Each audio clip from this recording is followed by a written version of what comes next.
Agenda kemudian berlanjut dengan pertemuan tete-a-tete antara Presiden Prabowo dan Ratu Maksima untuk membahas isu-isu prioritas terkait financial health, inklusi keuangan dan penguatan sistem ekonomi yang berpihak pada masyarakat rentan.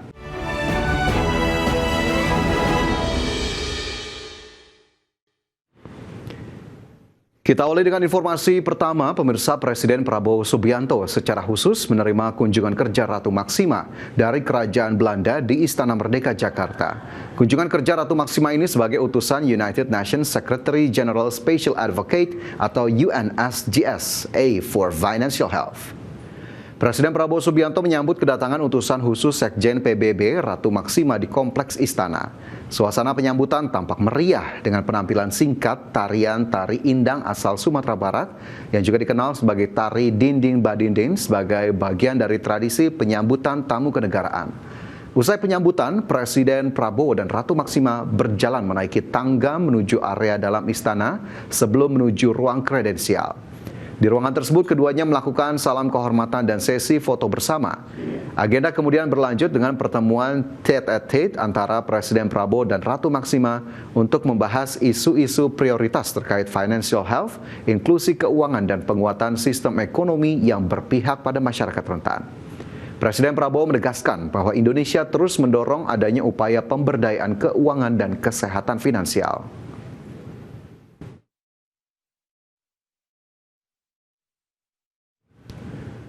Pemerintah optimistis jelang akhir tahun atau kuartal 4 2025 pertumbuhan ekonomi bisa mencapai level 5,4 hingga 5,6%. Salah satu faktor pendorongnya adalah adanya belanja pemerintah yang akan cepat diselesaikan pada penghujung tahun. Menteri Koordinator Bidang Perekonomian Erlangga Hartarto memimpin rapat Satuan Tugas Percepatan Program Strategis Pemerintah. Rapat ini fokus mengakselerasi efektivitas kebijakan dalam mendorong pertumbuhan ekonomi Triwulan 4 2025 melalui percepatan investasi, penyelesaian program prioritas serta dukungan pembiayaan dan aktivitas ekonomi nasional, termasuk sektor UMKM dan sektor produktif. Usai rapat, Menko Perekonomian Erlangga Hartarto mengungkapkan bahwa potensi kontribusi pertumbuhan ekonomi Indonesia yang bisa dicapai di kuartal 4 2025 berkisar di level 5,4 hingga 5,6%. Angka pertumbuhan ekonomi ini cukup optimis, didorong oleh adanya belanja pemerintah yang akan dituntaskan pada penghujung tahun ini.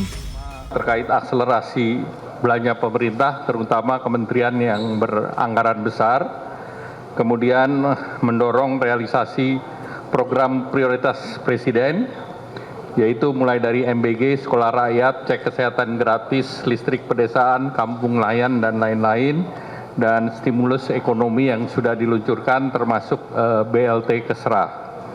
Nah, kesiapan Nataru, nanti program diskon transportasi ini sudah disiapkan terkait dengan diskon tarif tersebut mencakup tiket kereta api, angkutan laut, angkutan penyeberangan, angkutan udara, dan dari Kementerian PU-PERA sudah menyiapkan terkait dengan tarif diskon tarif tol. Erlangga menambahkan pemerintah sepakat untuk mempercepat belanja negara yang mayoritas harus direalisasikan di penghujung tahun. Selain itu, pemerintah juga telah menyiapkan berbagai stimulus ekonomi, mulai dari stimulus libur Natal dan Tahun Baru, bantuan sosial hingga stimulus kredit usaha rakyat. Berbagai stimulus ekonomi ini diharapkan dapat mendorong daya beli dan konsumsi masyarakat. Dari Jakarta, Tim Liputan IDX Channel. Menjelang akhir tahun 2025, pemerintah kembali menggelontorkan berbagai stimulus ekonomi demi mendorong daya beli dan konsumsi masyarakat. Stimulus ekonomi tersebut mulai dari kredit usaha rakyat, diskon tarif angkutan libur Nataru, dan juga stimulus bantuan langsung tunai Kesra.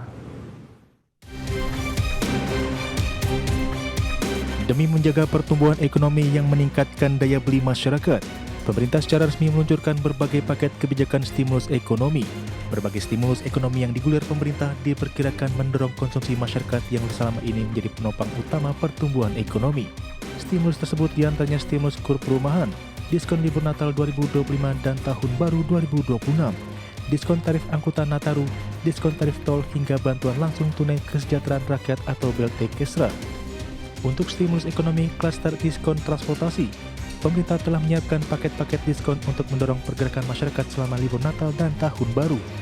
Stimulus diskon transportasi tersebut mencakup diskon tiket angkutan laut Pelni sebesar 20%, diskon tiket kereta api kelas ekonomi sekitar 30%, penyeberangan ASDP hingga tiket pesawat sekitar 13-14% untuk tarif ekonomi. Kombinasi stimulus tersebut diharapkan meningkatkan aktivitas ekonomi sekaligus menjaga momentum pertumbuhan di akhir tahun.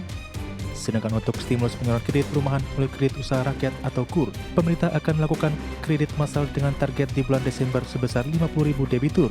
Pemerintah yakin penyaluran kredit perumahan melalui kredit usaha rakyat ini akan menambah dorongan konsumsi pada akhir tahun. Sementara itu, stimulus bantuan sosial atau bantuan langsung tunai kesejahteraan rakyat atau BLT Kesra, pemerintah telah menyiapkan anggaran lebih dari 30 triliun rupiah. Pemerintah optimis dengan disalurkannya berbagai stimulus ekonomi menjelang akhir tahun ini, pertumbuhan ekonomi Indonesia di triwulan 4 2025 mampu menembus level di atas 5%. Dari Jakarta, Tim Liputan IDXNO. Pemirsa, warga Jakarta memadati kantor pos untuk mencairkan dana bantuan langsung tunai kesejahteraan rakyat. Warga rela mengantre di terik matahari hingga berjam-jam untuk mengambil bantuan sebesar Rp900.000 untuk 3 bulan. Ratusan warga penerima manfaat memenuhi halaman depan kantor pos Cikini di kawasan Menteng, Jakarta Pusat. Warga harus rela antri panjang dan berdesakan. Mereka juga harus berebutan menyerahkan surat undangan untuk ditukar dengan nomor urut. Setelah mendapat giliran, satu persatu penerima manfaat kemudian masuk untuk mencairkan dana bantuan langsung tunai kesejahteraan sosial sebesar Rp900.000 untuk periode 3 bulan.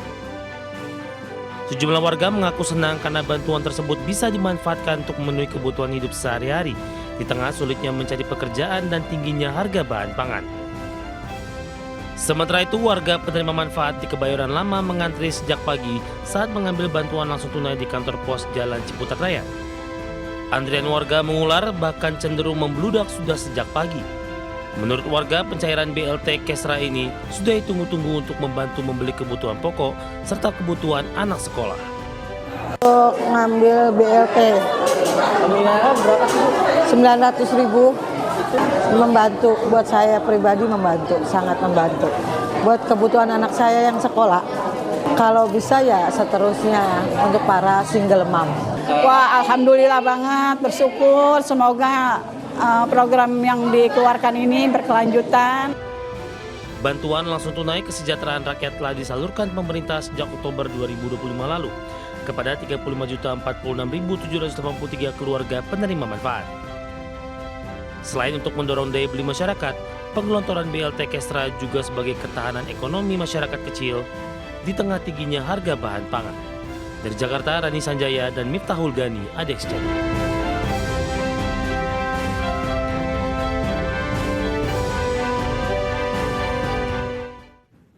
Ya, dalam 1 tahun terakhir, 10.000 warga memilih mundur dari daftar penerima bantuan sosial. Mereka tak terima karena dilabeli sebagai keluarga miskin. Penempelan stiker keluarga miskin di rumah warga penerima bansos dilakukan di sejumlah daerah di Indonesia. Langkah ini membuahkan hasil. Banyak warga yang memilih mundur dari daftar penerima bantuan. Menurut Menteri Sosial Saifullah Yusuf, dalam setahun terakhir, sedikitnya 10.000 warga penerima bansos mengundurkan diri karena tak terima dilabeli sebagai keluarga miskin. Kementerian Sosial juga sudah menerima lebih dari 45.000 sanggahan dari warga soal adanya keluarga yang tidak layak menerima bantuan. Dampaknya memang ada sebagian yang kemudian mengundurkan diri. Tentu kita hormati yang seperti ini, kita apresiasi, kita berikan rasa hormat. Juga yang kepada kami juga banyak itu lewat cek bansos ya yang mengundurkan diri. Jadi saya sudah tidak perlu lagi dengan kesadaran sendiri. Itu puluhan ribu itu. Dalam 1 tahun terakhir ini. Ya, dalam 1 tahun terakhir. Penempelan stiker keluarga miskin bagi warga penerima bansos dilakukan atas inisiasi pemerintah daerah guna memastikan penerima bantuan tepat sasaran. Dari Jakarta Pusat, Rani Sanjaya, IDXNO.